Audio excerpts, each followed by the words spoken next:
In this video, I'm gonna teach you how to get animated faces in Roblox Mobile. It's a very quick and easy process, so make sure to follow along. All you have to do to get animated faces on Roblox Mobile is to make sure you are running the latest version of the Roblox game on your phone. So open up the Play Store or the App Store and update Roblox accordingly. After that, just log into the app as usual and click on your icon at the bottom of the screen to access the avatar shop.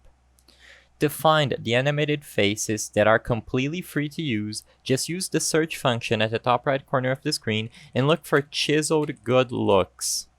After you look for chiseled good looks, you should see this face at the top left.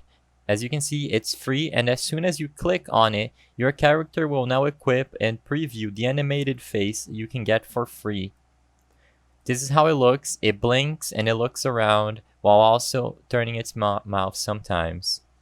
If you don't like this one, another alternative animated face you can use is the Dylan face. So look for Dylan, and there it is, Dylan default. It's also free and it's also animated. As you can see, it blinks and sometimes the mouth moves a little bit as well. I hope I was able to help you on how to get animated faces in Roblox Mobile. If this video helped you, please be sure to leave a like and subscribe for more quick and easy tips. Thank you for watching.